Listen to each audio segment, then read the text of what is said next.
Hi, my name is Fred Wheeler, and I will run the HowtoDandD YouTube channel. And this is a Lost Mine of Phandelver Dungeon Master guide or tutorial. It's a bit more involved than what I've done in the past. This is part 3. We are covering Phandalin and the Redbrand ruffians. Now, this class is designed with 3 key points in mind. That is to explain how to describe Phandalin, what the non-player characters are in Phandalin that are important to meet, how the Redbrand Ruffian encounter can be run by a dungeon master. This includes not just an explanation, but also a demonstration. I am very big on demonstrations, so we're actually going to show you. So this includes things like the Phandalin town arrival, Elmer Barthen's provisions, where they drop off the mining supplies with the wagon. And we're also going to include a section near the end for about an hour where anybody who has a webcam or a microphone is welcome to jump in, and there will be a practical playthrough. So I will explain everything in advance, and then we'll actually get a chance to actually play through that section of the adventure. If you are interested, you do not need to take part. You are welcome to just sit around and watch. You're welcome to ask questions right throughout the whole class. It is about an hour and a half to 2 hours. The idea is I'm going to give you pretty much just the things I think you will absolutely need for Phandalin, which means it's going to be quite quick.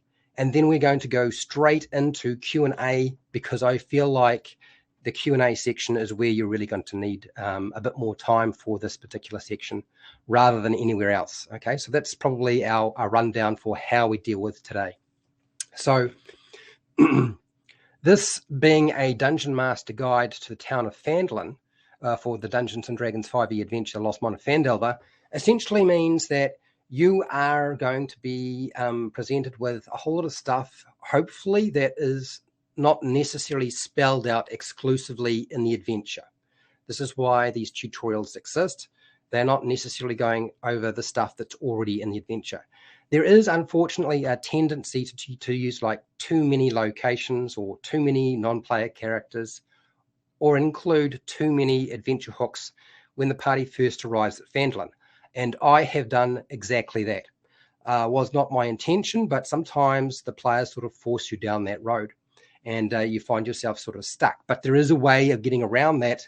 You just need to stick to your guns and make sure you don't present too much information all at once. So here's like a breakdown of what you need initially for Phandalin, which is detailed in the beginning of the adventure on page 14 to 15.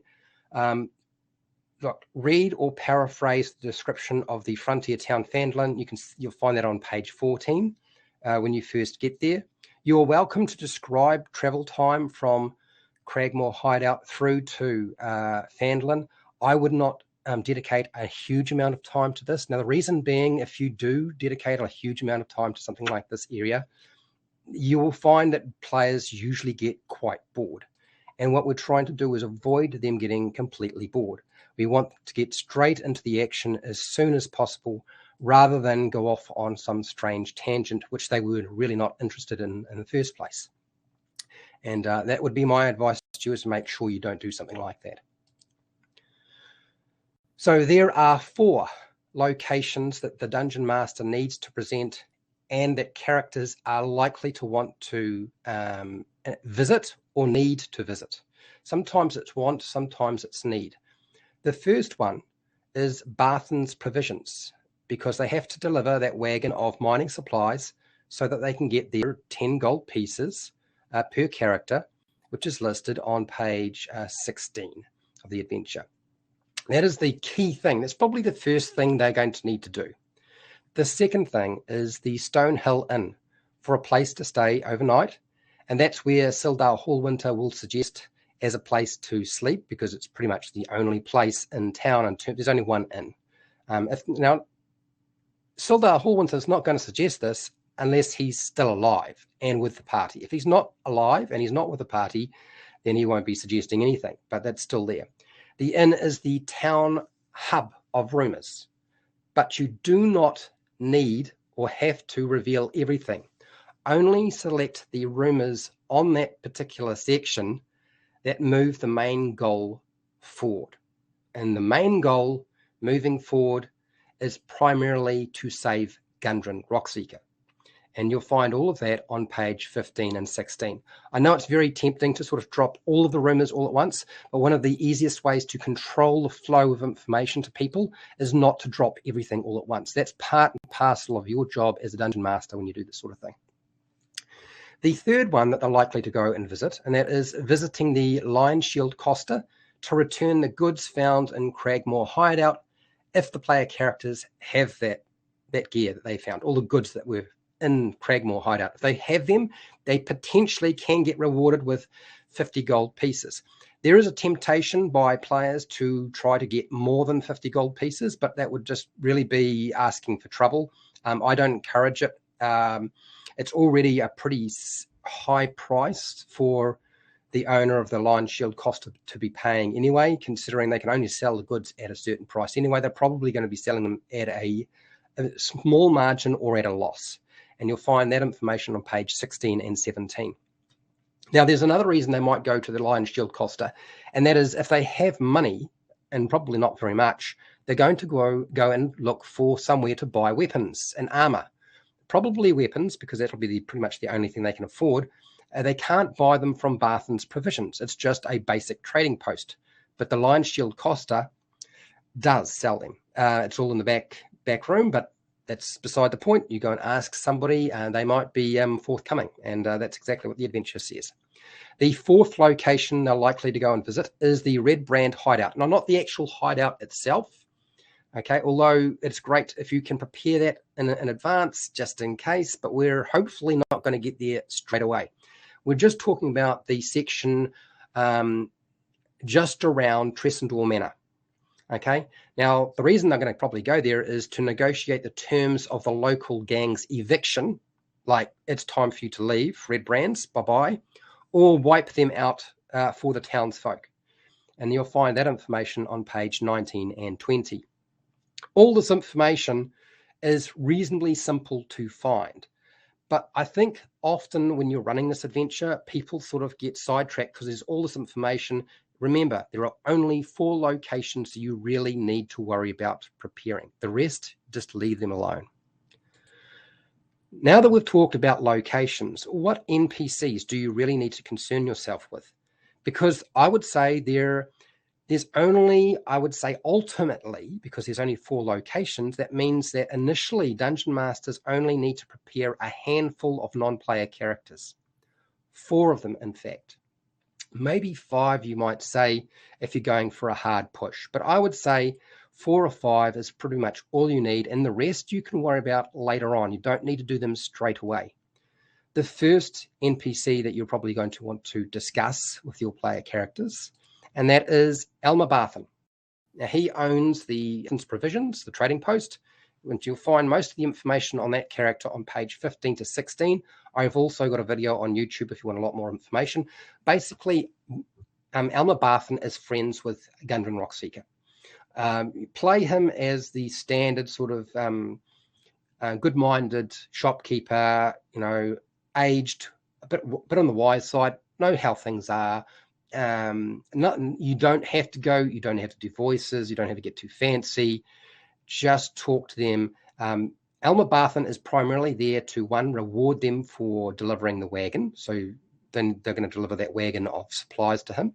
Not only that, Elmer Barthen can provide a lot of information on the town as well, and encourage them towards the 2 main goals that you're really dealing with in this adventure, rather than them going off track, which is likely to happen if you let players just do their own thing. It does happen, unfortunately. So what we're going to do is going to avoid that happening by using Elmer Barthen as much as possible. Now, if they go to the Stonehill Inn, there is another character there that's very important, not necessarily the most important character. It's funny, but I would say Tomlin and Trelina Stonehill, who run the Stonehill Inn, are probably the key characters you want to focus on. You'll find that information on page 16. I've also got a video on Phandalin Stonehill if you want. I talk a little bit about his wife as well, but his wife is actually probably more important in many respects because she's a lot braver. It's funny how that works out. Based on the information you see in the adventure, it's pretty clear that the wife is the stronger individual rather than the man in this case, which is an interesting sort of mix. They also have a son, which you can mention, but ultimately those two characters are the ones you want to focus on.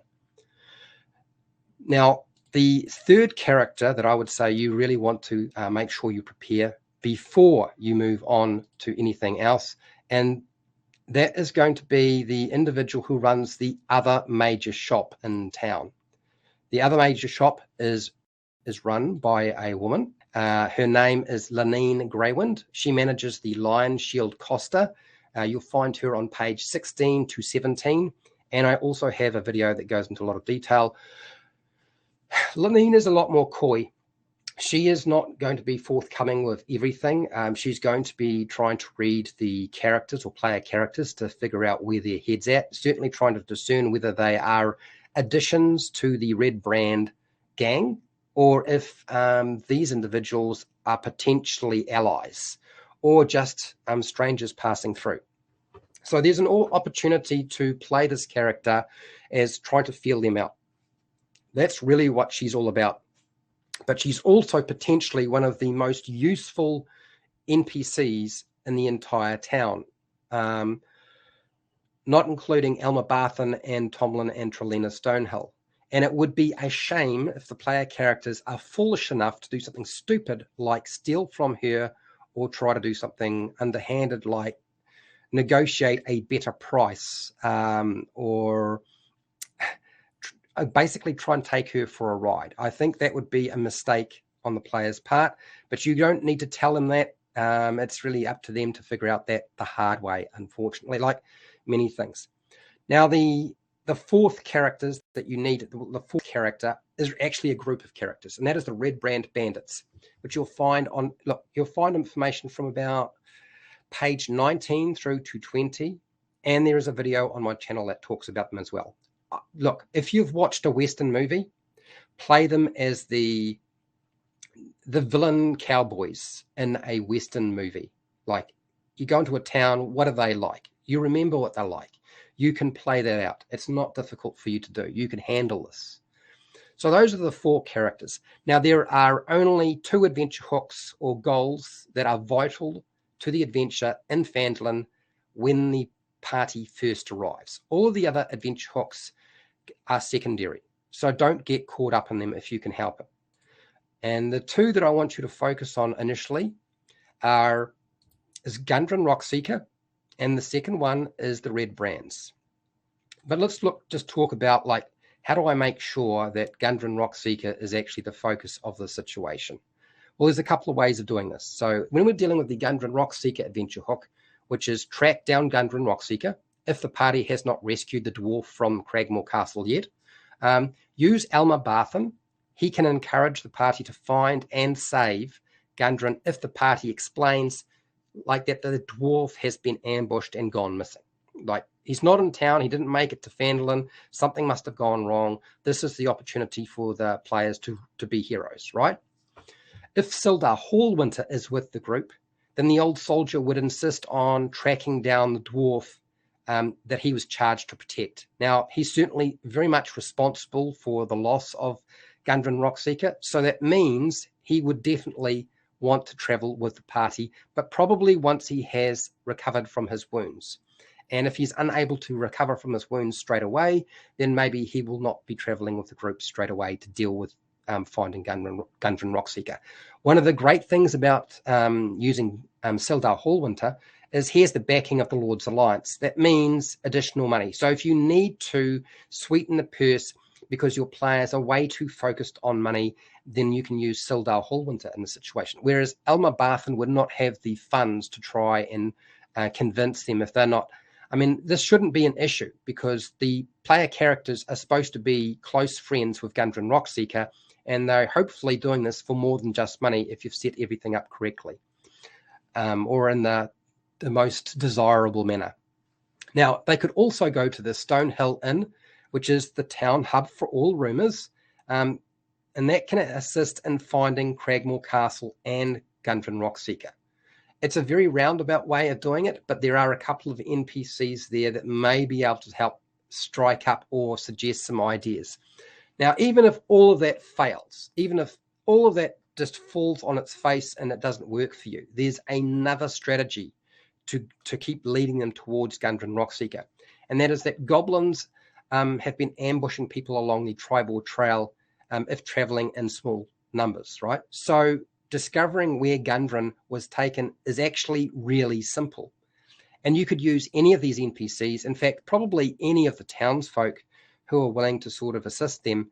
The party could easily load up a wagon with empty barrels and crates and set a trap for the goblin highwaymen, okay? And who could offer them some of the equipment? Well, a wagon and some oxen and some empty crates and barrels. Well, there you go. That's Elmer Barthen. And even, if you wanted to, Lenine Greywind of the Lion Shield Costa could offer up that sort of thing if they needed the equipment. That's the easiest way to deal with that.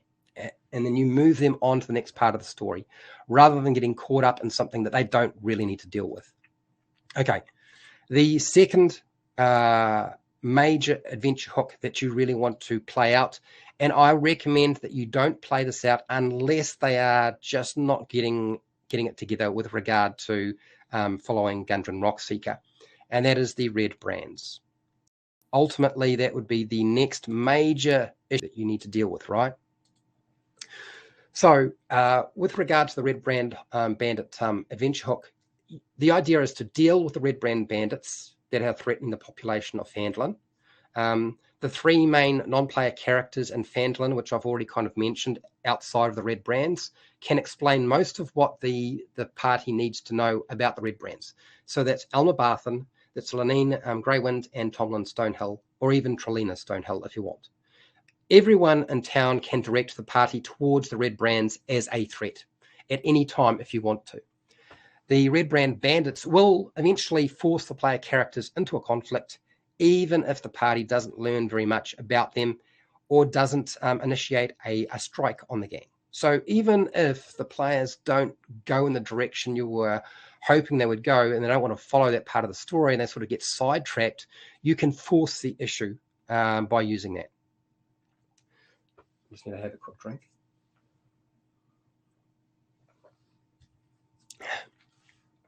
Now, there is no need to drop additional side quests till the two main quests have been played out, unless you want to include some of these side quests early. Now, side quests can be presented at any time. You can present them one at a time or just a few of them. You don't have to use all of them. So don't feel like you are required to lay the ground for any of those particular side quests. Leave them alone if you feel like it's actually a waste of your time or would muddy the water. And it will if you start presenting them. More than likely, players will sort of lose track as to what they're supposed to be doing. Now, the side quests that most of the time people are thinking about and are trying to include is visiting Agatha the Banshee at Coneyberry to give her a comb and ask a question for Sister Gorell. So there's Agatha involved, there's Sister Gorell and a comb, and it's a question, and it doesn't drive anything in the story. The main story isn't driven in any way by doing any of this. I would recommend, don't forget Agatha Banshee. She's ultimately a roleplay encounter rather than a combat encounter. The intention is that she never be a combat encounter. So try to avoid throwing her at the party if the party does something really stupid, which does happen from time to time. Okay, the second major quest that you're probably thinking of running, which I believe is, did I find it? There it is. Old Elwell, I believe, is the next major quest you're likely to sort of encounter with your party. Okay, so investigating the Old Elwell and making the undead zombies there that are controlled by a red wizard more dead. Obviously, this is a another aspect to the story that'll play out at a later date. It isn't. It has no relation. It has no impact on the major story already. So you don't actually have to use it at all. It's just there as another thing to do later on. Okay. I have done a video on Old Elwell, so if you wanted to check that out, you can. I'm probably not going to go into a whole lot of detail here because, frankly, I don't think it's worth your effort. Don't get sidetracked, like I said, when you get to Phandalin. Keep your eye on the ball. Okay, the third side quest that people usually want to try and run, and we'll try to put it in as early as possible, and that is going to be Wyvern Tour. Why these orcs? And if there's orcs involved, everybody wants to use orcs, unfortunately. So traveling to Wyvern Tour and collecting the heads of orcs for money is very appealing for a mercenary-like group. So if you've got players who are right into sort of murder hoboing, then this will be right up their tree. So do not present it to them until the other major quests have been dealt with. Otherwise, they will go off and do this instead. Okay. Suddenly, if you say, okay, you get money for every orc head, they're like, okay, well, let's go find out how many orcs there are. So don't drop that. Try to leave that for a little bit later on once they've got a bit more things sorted out. I mean, like I said, the main idea is to save Gundren Rockseeker. Easily the most appealing and the easiest one to suck dungeon masters in and players, unfortunately, is the Ruins of Thunder Tree. Look, if you're going to have a Dungeons and Dragons adventure, anything that involves a dragon is usually going to draw people to it. So exploring the Ruins of Thunder Tree by a dragon, which is probably going to happen unless they are level 4 or 5, the chances are they're going to die. So you can control this. Even if they know the location of Thunder Tree, they don't need to go there. Okay. Now, one of the pre-made adventure, pre-made character sheets includes sort of like a let's deal with the dragon scenario. And then there's another lead that sort of occurs later on when you are going through the Redbrand hideout, which sort of suggests that they should go to the Ruins of Thunder Tree again. It is, I have to say, it is probably it's the one thing I feel like you need to eliminate from the adventure. And the Ruins of Thunder Tree is the best time to drop the Ruins of Thunder Tree is once everything else is done. Once they've dealt with the black spider, that's the time to deal with a dragon. And that is why in this lesson I have left it to the very last. And ultimately it is so that you still get the experience of there's a dragon in Dungeons and Dragons, but we don't deal with it until the player's characters are like level 4 or 5.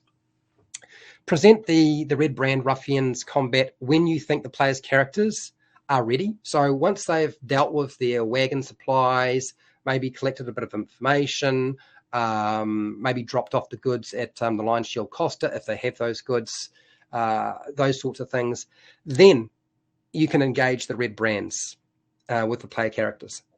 Now, dealing with the aftermath of the Red Brands and that fight that they have in the streets is managed by directing the player characters to Tressendor Manor. How do we do this? Okay, we want to direct them because that's where the rest of the gang is. They're not in the Sleeping Giant Tap House. Okay, no, don't stick them all in there. There was like 4 of them in the Sleeping Giant Tap House that day. Now the rest of them are holed up in their hideout, and use the townsfolk. The townsfolk can say, like, we're pretty sure that they have a hideout or a main home set up somewhere around Tressendor Manor. So you point them in that direction. Nice and easy. There are other ways of getting there as well. Carp is the little boy is another way of doing that.